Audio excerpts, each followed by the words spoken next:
Достар, осы күнге дейін менің сабақтарымды қарап, каналыма тіркеліп қолдау көрсетіп келе жатқандарыңыз үшін алғысым шексіз. Енді қазір мен описание бөліміне сілтеме қалдырып кетемін. Сол кішкентай бүлдіршіндердің де каналына тіркеліп, қолдау білдіріп қойсаңыздар екен. Барлықтарыңызға алдын ала рахмет. Бүгін табиғатты қорғаймын, табыс септік тақырыбына берілген 75-ші сабақтың тапсырмаларын орындаймыз. 51-ші тапсырма берілген мәтінмен танысайық. Таңертең ерте оянып, тысқа шықтым. Шығыс жақ қызыл шапақ шашып тұр. Сүрлеумен өзенге қарай жүгірдім. Кеше кешкісін қармақ құрып кеткенбіз. Келсем, жағада бір аққу қанатымен суды сабалап ұша алмай жүр. Қармақ аяғына ілініп қалыпты. Жалма-жан жейдемді шешіп тастап, аққудың қасына малтып жеттім. Аққу суды сабалап сыңсыды. Аузын ашып айбат шекті. Аяғынан ұстадым да қармақтан босаттым. Бір қаңқ етті де арғы беттегі жасыл құрақтың ішінде қиқу салып, мұны тосып жүрген серігіне барып қосылды. Өзен жағасын әнге бөлеп, аққулар аспанға көтерілді.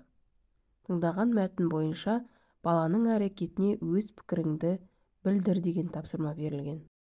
Менің ойымша, бала аққуды қармақтан босатып өте дұрыс жасады. Өйткені аққу киелі құс, әрі ол махаббаттың символы болып есептеледі.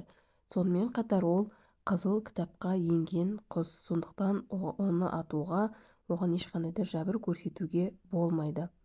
52-ші тапсырма: сөйлемдерді көшіріп жаз, табыс септігіндегі сөздерді тап.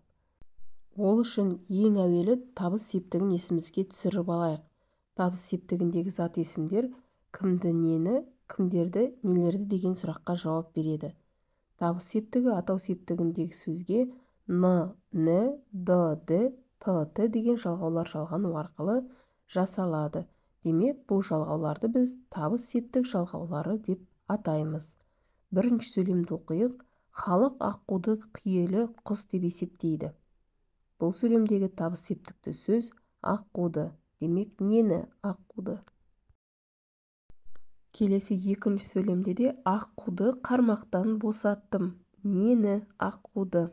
Табыс септікті сөз. Үшінші, аққулар өзен жағасын әнге бөледі. Нені? Жағасын. Демек, жағасын деген сөз бізде табыс септікті сөз. Ненің жағасын? Өзеннің жағасын. Бұл сөздерге осылай жеке-жеке сұрақ қоямыз. Өзеннің дегенде ның деген ілік септігінің жалғауы жасырын тұр. 53-ші тапсырмада сөздерді оқып топтастыруымыз қажет. Яғни, бұл сөздерді қандай да бір белгілеріне байланысты топ-топқа топтауымыз керек. Бұл сөздерді біз септіктерге қарай топтаймыз. Бірінші, атау септігіндегі тұрған сөздерді тауып аламыз. Олар жанартау, эколог, от және су деген сөздер. Ілік септігіндегі сөздер күннің, найзағайдың. Бар септігіндегі сөздер әжеге, атама. Табыс септікті сөздер ұшқышты, даласын, желді және бағбанды деген сөздер. 54-ші тапсырма: берілген сөздерге табыс септік жалғауын қосып сөйлем құрап жаз. Берілген сөздер құс, су, күн, өсімдік. Балалар құсты тордан шығарды. Суды үнемдеп пайдалану керек. Ғалымдар ертеде көлемі жағынан күнді айдан үлкен екенін дәлелдеп қойған. Өсімдікті баптамаса дұрыс өспейді. Табыс септігіндегі сөздердің қай сөздермен байланысып тұрғанын айт. Құсты деген сөз шығарды деген сөзбен байланысады. Суды деген сөз пайдалану деген сөзбен байланысады. Келесі күнді деген сөз үлкен екенін деген тіркеспен байланысады. Өсімдікті деген сөз баптамаса деген сөзбен байланысады.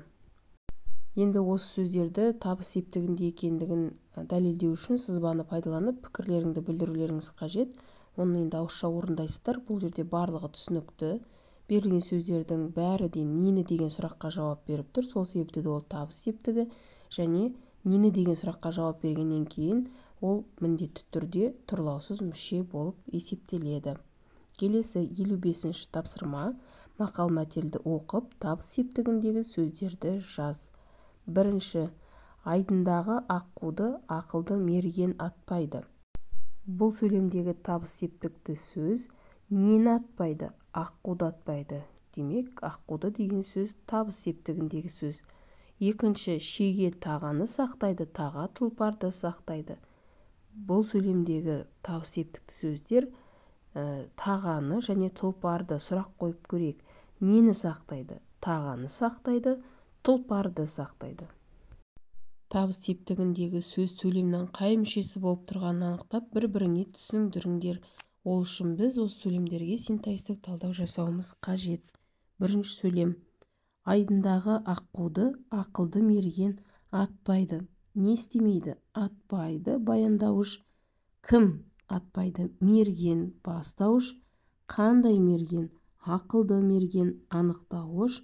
Ақылды мерген нені атпайды? Аққуды атпайды. Толықтауыш. Қай аққуды атпайды? Айдындағы аққуды. Бұл анықтауыш болады. Демек, бұл сөйлемдегі аққуды деген сөз толықтауыш қызметін атқарып тұр. Екінші, шеге тағаны сақтайды. Таға тұлпарды сақтайды. Бұл құрмалы сөйлем болғандықтан әрбір жай сөйлемді жеке-жеке талдаймыз. Шеге тағаны сақтайды. Не істейді? Сақтайды. Баяндауыш. Не сақтайды? Шеге сақтайды. Бастауыш. Нені? Тағаны сақтайды. Толықтауыш. Келесі, таға тұлпарды сақтайды дегенде дәл солай. Не істейді? Сақтайды. Баяндауыш. Не сақтайды? Таға сақтайды. Бастауыш. Нені сақтайды? Тұлпарды сақтайды. Бұл екі сөзде толықтауыш қызметін атқарып тұр. Осымен тапсырмаларды орындап болдық. Келесі сабақта кездескенше сау болыңыздар. Каналға тіркеліп қоюды ұмытпаңыздар.